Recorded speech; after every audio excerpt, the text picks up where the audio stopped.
कार्यक्रम में उपस्थित गुजरात के लोकप्रिय मुख्यमंत्री श्री भूपेंद्र भाई पटेल, कालिका माताजी मंदिर ट्रस्ट के प्रेसिडेंट श्री सुरेंद्र भाई पटेल, राज्य सरकार के मंत्री भाई पूर्णेश मोदी, यहाँ उपस्थित सभी वरिष्ठ पूज्य संतगण, सभी श्रद्धालु साथी, देवी और सज्जनों, आज कई वर्षों के बाद पावागढ़ मां काली के चरणों में आकर के कुछ पल बिताने का, आशीर्वाद प्राप्त करने का सौभाग्य मिला। मेरे लिए जीवन की बड़ी धन्य पल है। सपना जब संकल्प बन जाता है और संकल्प जब सिद्धि के रूप में नजर के सामने होता है तो उसका आनंद कितना हो सकता है, इसकी आप कल्पना कर सकते हैं।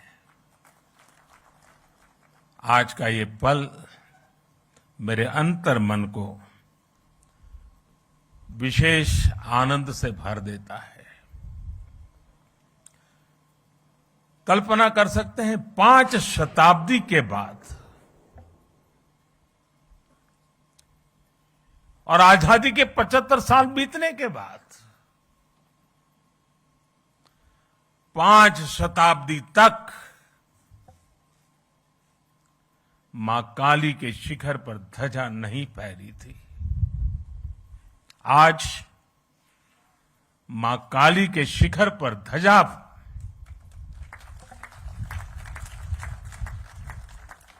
ये पल हमें प्रेरणा देती है, ऊर्जा देती है और हमारी महान परंपरा और संस्कृति के प्रति समर्पित भाव से जीने के लिए हमें प्रेरित करती है। आज से कुछ ही दिन बाद इसी महीने के अंत में गुप्त नवरात्रि शुरू हो रही है। गुप्त नवरात्रि से ठीक पहले पावागढ़ में मां काली का ये शक्तिपीठ, महाकाली मंदिर अपने भव्य और दिव्य स्वरूप में हमारे सामने है। शक्ति और साधना की यही विशेषता होती है।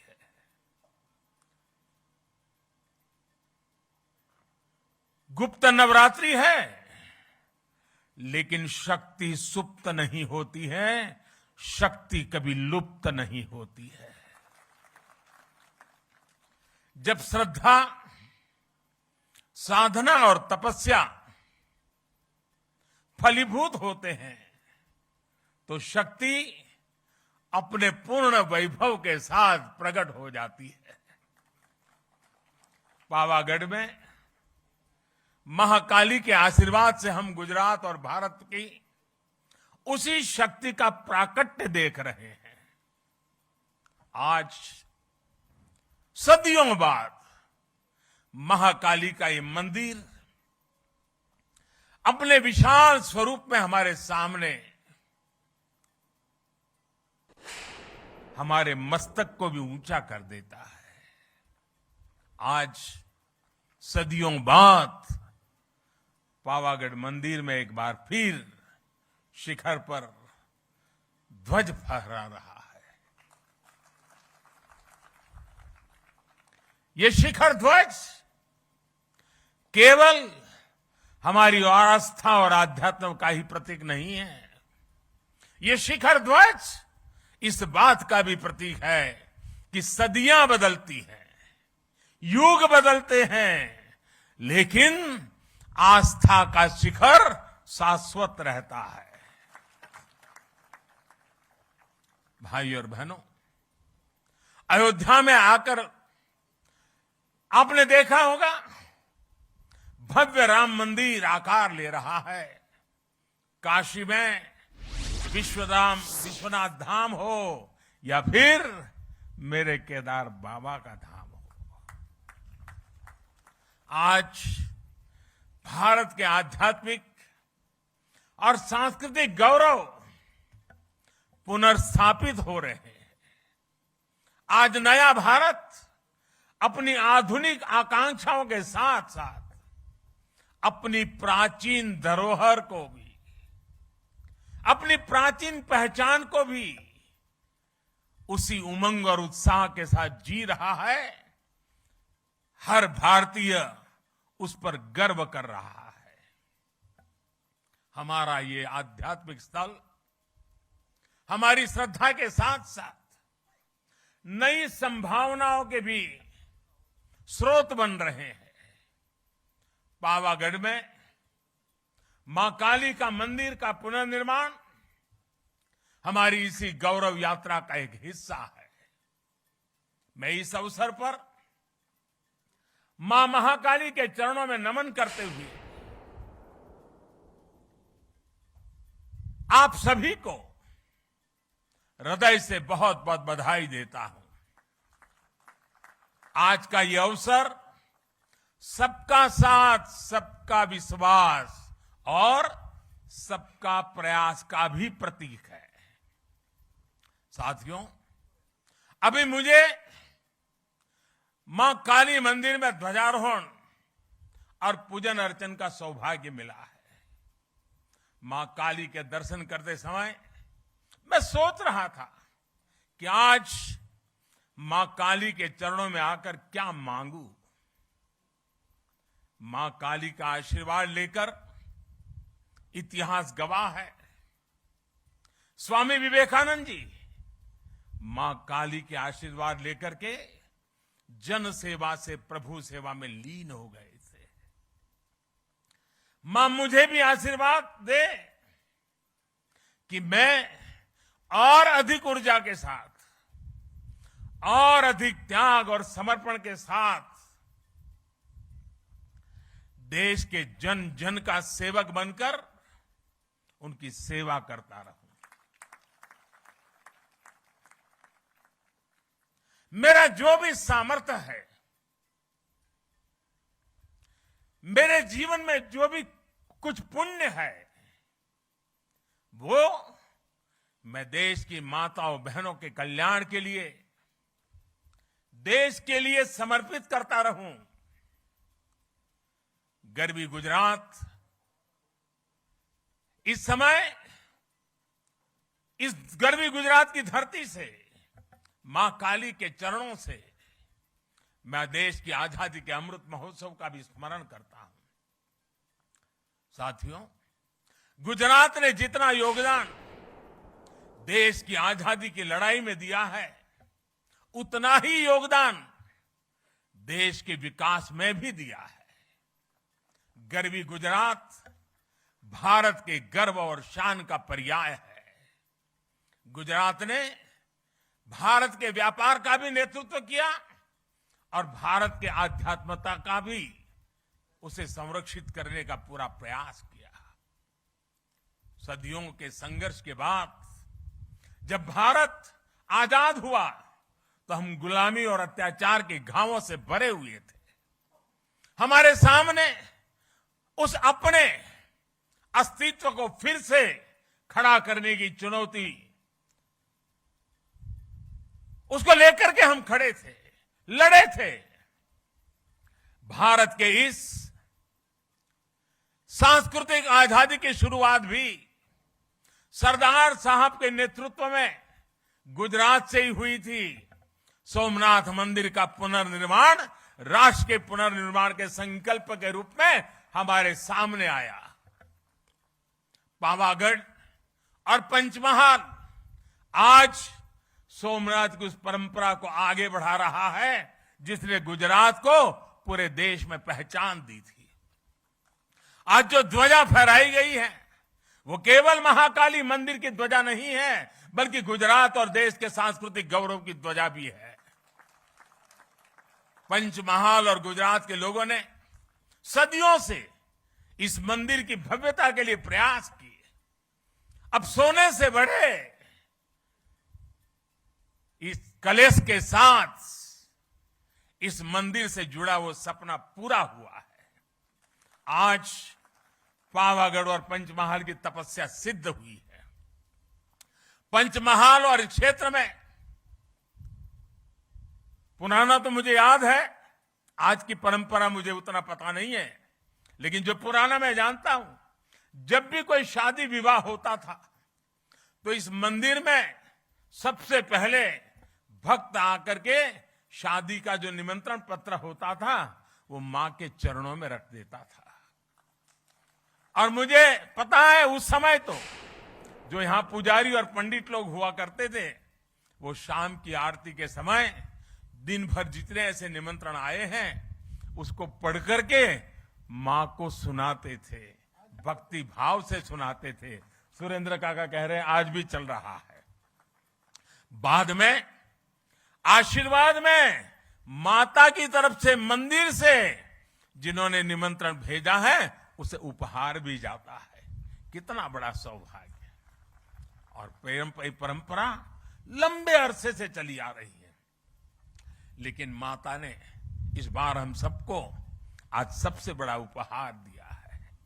माता के दरबार का कायाकल्प और ध्वजारोहण, मैं समझता हूं हम भक्तों के लिए, शक्ति उपासकों के लिए इससे बड़ा उपहार क्या हो सकता है। और मां के आशीर्वाद के बिना यह संभव भी कहां हो सकता है। यहां श्री काली का मंदिर को लेकर जो कार्य हुए हैं उसमें एक खास बात और है। महाकाली मंदिर का इतना भव्य स्वरूप दिया गया, लेकिन इस पूरे काम में गर्भगृह में मूल स्वरूप अक्षुण्ण रखा गया। इसे सेवा यज्ञ में गुजरात सरकार, पवित्र तीर्थ यात्रा विकास बोर्ड और ट्रस्ट के लोगों ने मिलकर काम किया। मुझे बताया गया कि मंदिर परिषद की पूरी परिक्रमा के लिए, अभी सुरेंद्र भाई बता रहे थे, दूधिया तालाब और छासिया तालाब को जोड़ने वाला एक परिक्रमा पथ भी तैयार किया जाएगा। यज्ञशाला, भोजनशाला, पर्यटकों के लिए भक्त निवास और छासिया झील से माता जी के मंदिर तक लिफ्ट जैसी सुविधाएं, इसका निर्माण भी किया जाएगा। साथ ही माची के पास अतिथि गृह और मल्टी लेवल पार्किंग का निर्माण भी होगा। पहले यहां पहुंचने के लिए श्रद्धालुओं को कई घंटे लग जाते थे। सीढ़ियों से चढ़ना, यात्रा की थकावट, कठिनाइयों से गुजरना पड़ता था। पहले सीढ़ियां भी कैसी थी, जो पहले आए हैं उनको पता है, उसको सीढ़ी कह सके कि न कह सके, ये हाल था। लेकिन आज वो भी रचना अच्छी हो गई है। अब मंदिर तक पहुंचने के लिए अच्छे पत्थर से अच्छी सीढ़ियां बनाई गई है। सीढ़ियां की ऊंचाई भी ज्यादा नहीं है, बराबर हिसाब से रखा है ताकि चढ़ने वाले को दिक्कत ना हो।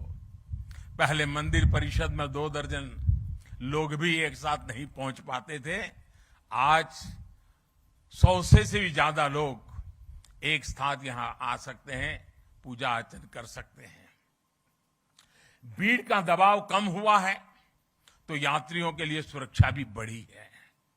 मंदिर परिषद के विस्तार से भगदड़ जैसी घटनाओं से भी बचा जा सके, और हमें निरंतर जागरूक रहना ही पड़ता है ऐसी जगह पे। और अब तो इसके बाद शायद यात्रियों की संख्या बढ़ जाएगी, हमें उन सारी व्यवस्थाओं की चिंता करते रहना पड़ेगा। और मैं अभी से सभी काली भक्तों से प्रार्थना करता हूं कि अनुशासन का पालन करना होगा, क्योंकि कठिन जगह है, कोई हादसा न हो जाए। पहले कई बार हादसे होते थे, बड़ी चिंता सताती थी, लेकिन मां के आशीर्वाद से फिर गाड़ी चल पड़ती थी। मैं चाहूंगा हम उस अनुशासन का भी पालन करेंगे, क्योंकि कठिन स्थान है, ऊंचा स्थान है, कठिनाइयों के बीच काम करना होता है। तो हम जितना अनुशासन का पालन करेंगे, यात्रा भी अच्छी होगी, मां के आशीर्वाद भी प्राप्त होंगे। पहाड़ी के ऊपर जो दूधिया तालाब है उसे भी डेवलप किया जा रहा है। इस तालाब के चारों तरफ एक परिक्रमा सर्कुलर पथ बनाया है। इससे भी लोगों को काफी आसानी हुई है। मां महाकाली के चरणों में आकर हमें बार बार उनके आशीर्वाद प्राप्त करने के लिए का मन स्वाभाविक रूप से होता है।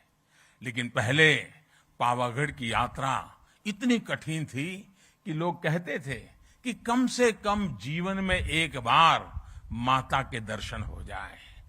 आज यहां बढ़ रही सुविधाओं ने मुश्किल दर्शनों को सुलभ कर दिया है।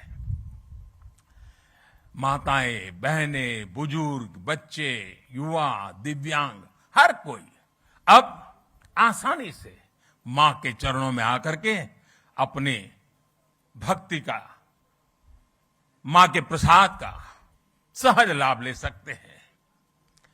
अभी मैं खुद भी यहां पहुंचने के लिए टेक्नोलॉजी के माध्यम से आया, रोपवे के माध्यम से आया। रोपवे में न केवल ये यात्रा आसान की है, बल्कि रोपवे से पावागढ़ की अद्भुत जो खूबसूरती है उसका आनंद भी मिलता है। आज गुजरात में कई तीर्थ और पर्यटन स्थल ऐसे रोपवे से जुड़ रहे हैं। पावागढ़, सापुतारा, अंबाजी, गिरनार में रोपवे होने से लोगों का काफी सहूलियत मिल रही है। पावागढ़, मां अंबा और सोमनाथ, द्वारकेश की आशीर्वाद से ही गुजरात गरवी गुजरात बना है। गुजरात के महान कवि नर्मद ने गुजरात की सांस्कृतिक महिमा का वर्णन करते हुए लिखा है, उत्तर मामा अंबा मात, पूरब मां काली मात, छे दक्षिण दिशा मां करता रक्षा कुंतेश्वर महादेव ने सोमनाथ ने द्वारके से पश्चिम केरा देव से सहाय मां साक्षात जय जय गरवी गुजरात। आज गुजरात की यही पहचान आसमान छू रही है। कवि नर्मद ने गरवी गुजरात की पहचान के रूप में जिन सांस्कृतिक केंद्रों का नाम लिया है, आज वो सभी तीर्थ एक नई विकास यात्रा पर आगे बढ़ रहे हैं। आस्था के साथ साथ तीर्थों और मंदिरों के विकास में आधुनिक तकनीक का इस्तेमाल किया जा रहा है। सभी तीर्थों पर यात्री सुविधाओं का विकास किया गया है। गुजरात के तीर्थों में अब दिव्यता भी है, शांति भी है, समाधान भी है, संतोष भी है, और इससे बड़ा सुख क्या हो सकता है। अगर माता के ही मंदिरों की बात करें, शक्ति के सामर्थ्य की बात करें, तो हम गुजरात के लोग इतने भाग्यवान रहे हैं। और मां शक्ति की पूजा करने वाले भक्तों के लिए गुजरात में तो पूरा एक शक्ति चक्र है, एक शक्ति रक्षा चक्र है। गुजरात का रक्षा कवच के रूप में वो काम कर रहा है। गुजरात के अलग अलग क्षेत्रों में विराजमान शक्ति रूपेण माताएं गुजरात का निरंतर आशीर्वाद देती हैं और गुजरात की रक्षा करती है। बनासकांठा में मां अंबाजी, पावागढ़ में मां काली, चोटीला में चामुंडा मां, ऊंझा में उमिया मां, कच्छ में के माताजी नो मढ़ आशापुरा मां, नवसारी के पास उनाई माता, डेडिया के पास देवमोगरा मां, भावनगर के पास खोडियार मां, महसाना के पास बहुचर मां, उधर हमारे खोड़ल धाम, उधर उमिया धाम, गिरनार के ऊपर अंबा मां, अनेक माताएं हर कोने में हमें निरंतर आशीर्वाद है। यानी हम कह सकते हैं कि हम पर एक शक्ति का आशीर्वाद है। अंबाजी में गब्बर फुट हिल्स, अभी हमारे भूपेंद्र भाई वर्णन कर रहे थे, 3D वीडियो प्रोजेक्शन मैपिंग की शुरुआत की गई है। साथ में महाआरती भी शुरू की गई है। केंद्र की प्रसाद योजना के तहत गब्बर तीर्थ का पुनरुद्धार भी किया जा रहा है। अंबाजी मंदिर परिसर के विकास की योजना पर भी काम चल रहा है। कोटेश्वर महादेव मंदिर, रिंछड़िया महादेव मंदिर, जैसे पुण्य स्थानों का विकास भी किया जा रहा है। अभी कुछ समय पहले मुझे सोमनाथ मंदिर में भी कई विकास कार्यों के लोकार्पण का अवसर भी मिला था। द्वारिका में भी घाटों, यात्री सुविधाओं और मंदिरों के सौंदर्यीकरण पर भी काम किया गया है। पंचमहाल के लोगों से मेरा आग्रह होगा, बाहर से जो भी श्रद्धालु यहां दर्शन करने आए, उनको आप अपने राज्य के इन सभी स्थानों पर जाने के लिए जरूर कहिएगा। माधोपुर में जहां भगवान श्री कृष्ण और रुक्मिणी का विवाह हुआ था, वहां रुक्मिणी मंदिर का पुनर्विकास भी किया जाएगा। अभी अप्रैल के महीने में जैसा भूपेंद्र भाई ने बताया, हमारे राष्ट्रपति जी ने माधवपुर गेट मेले का उद्घाटन करके वो स्वयं यहां आए थे। तीर्थों का ये विकास केवल आस्था के विकास का विषय तक से ही सीमित नहीं है, बल्कि हमारे तीर्थ समाज की गतिशीलता और राष्ट्र की एकजुटता के भी एक बड़े महत्वपूर्ण जीवंत प्रतीक है। इन तीर्थों और मंदिरों में आने वाले श्रद्धालु अपने साथ कई नए अवसर भी लेकर आते हैं। किसी भी क्षेत्र में पर्यटन बढ़ता है तो रोजगार भी बढ़ता है, इंफ्रास्ट्रक्चर का भी विकास होता है। हमारे तीर्थ यात्रियों को स्थानीय संस्कृति से तो परिचित करवाते ही हैं, स्थानीय कला, कौशल, शिल्प का भी प्रचार प्रसार होता है। हम सभी इस बात के गवाह हैं। हमारा केवड़िया, वहां का हमारा Ekta Nagar, statue of unity, उसके बाद वहां पर्यटकों की जो संख्या बढ़ी है, आज दुनिया में महत्वपूर्ण पर्यटन क्षेत्रों में वो एक डेस्टिनेशन के रूप में जाना जाने लगा है। दुनिया में उसने भी जगह बना ली है। इसी तरह सुविधाएं बढ़ने के बाद काशी विश्वनाथ धाम और चारधाम यात्रा में भी श्रद्धालुओं की संख्या नित नए रिकॉर्ड बना रही है। इस बार तो केदारनाथ में अभी तो कुछ ही सप्ताह हुए हैं, सारे रिकॉर्ड तोड़ दिए हैं, इतने यात्री वहां पहुंचे हैं। पावागढ़ के विकास से मंदिर में आने वाले श्रद्धालुओं की संख्या बढ़ेगी, तो उसका लाभ बड़ौदा हो, पंचमहाल हो, इस पूरा हमारा वनवासी पट्टा हो, हमारे आदिवासी भाई बहन हो, सबके जीवन में एक बहुत बड़ी ताकत भरने वाला है। जो श्रद्धालु मंदिर में आएंगे वह यहां से विरासत वन भी जाएंगे। विरासत वन प्रकृति, पर्यावरण, परंपरा और आयुर्वेद जैसे विषयों पर देश के लिए एक बड़ा आकर्षण और प्रेरणा का केंद्र बन सकता है। इसी तरह आर्कियोलॉजिकल पार्क और पावागढ़ किला के लिए भी आकर्षण बढ़ने वाला है। विकास ये कार्य पंचमहाल को देश में प्रमुख पर्यटन स्थल के रूप में उभरने में मदद करेंगे। पावागढ़ में अध्यात्म भी है, इतिहास भी है, प्रकृति भी है, कला संस्कृति भी है। यहां एक और मां महाकाली का शक्तिपीठ है, तो दूसरी ओर जैन मंदिर की धरोहर भी है। यानी पावागढ़ एक तरह से भारत के ऐतिहासिक विविधता के साथ सर्वधर्म समभाव का केंद्र रहा है। यूनेस्को ने चांपानेर के पुरातत्व स्थल को विश्व धरोहर वर्ल्ड हेरिटेज के रूप में इस साइट को दर्ज किया हुआ है। यहां बढ़ता हुआ पर्यटन यहां की पहचान को भी और मजबूत करेगा। पंचमहाल में पर्यटन की संभावनाओं के साथ साथ यहां के युवाओं के लिए बड़ी संख्या में नए अवसर तैयार होने वाले हैं। हमारे आदिवासी भाई बहनों के विशेष रूप से रोजगार के नए अवसर आने वाले हैं। आदिवासी समाज की कला, संस्कृति और पारंपरिक कौशल को भी नई पहचान मिलने वाली है। और हमारा पंचमहाल तो बैजू बावरा जैसे महान गायकों की धरती रहा है। वो प्रतिभा आज भी यहां की मिट्टी में है। जहां विरासत, वन और संस्कृति मजबूत होती है, वहां कला और प्रतिभा भी पल्लवित होती है। हमें इस प्रतिभा को भी उभारना है, नई पहचान भी देनी है। चांपानेर वो जगह है जहां साल 2006 में गुजरात का गौरव बढ़ाने वाली ज्योतिर्ग्राम योजना की शुरुआत हुई थी। मैं जब मुख्यमंत्री बना तब लोग मुझे कहते थे, साहब कम से कम शाम को खाना खाते समय बिजली मिले इतनी व्यवस्था करो। यही मां काली के चरणों में बैठ करके हमने ज्योतिर्गाम योजना से गुजरात में और देश में पहली बार 24 घंटे घरों में बिजली पहुंचाने में सफलता प्राप्त की थी। और तब उस समय के हमारे राष्ट्रपति श्री एपीजे अब्दुल कलाम जी उस कार्यक्रम में आए थे और उनके कर कमलों से हमने उसको लॉन्च किया था। ज्योतिर्गाम योजना ने गुजरात के विकास में एक नया अध्याय जोड़ा। इस योजना की वजह से गुजरात के लोगों को 24 घंटे बिजली मिलना शुरू हुआ।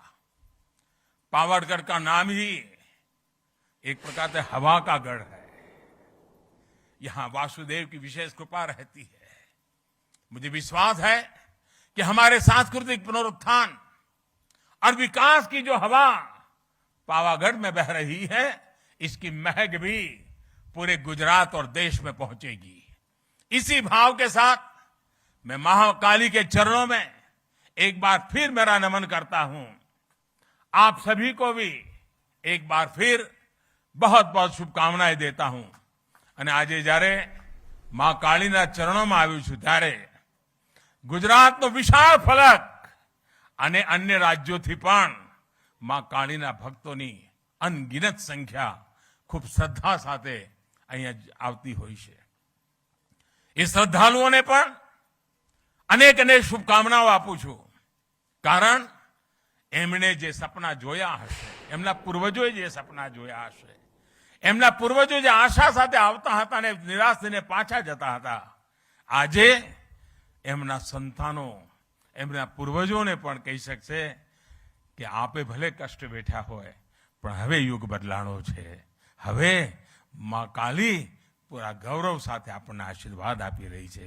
એવી જ એક ભાવના સાથે ફરી એકવાર આપ સૌને ખૂબ ખૂબ શુભકામનાઓ। સૌ ટ્રસ્ટી મંડળને, ગુજરાત સરકારને, ભૂપેન્દ્રભાઈના નેતૃત્વમાં થયેલા કામોને હૃદયથી બિરદાવું છું। આપ સૌને ખૂબ ખૂબ શુભેચ્છા આપું છું। ખૂબ ખૂબ ધન્યવાદ।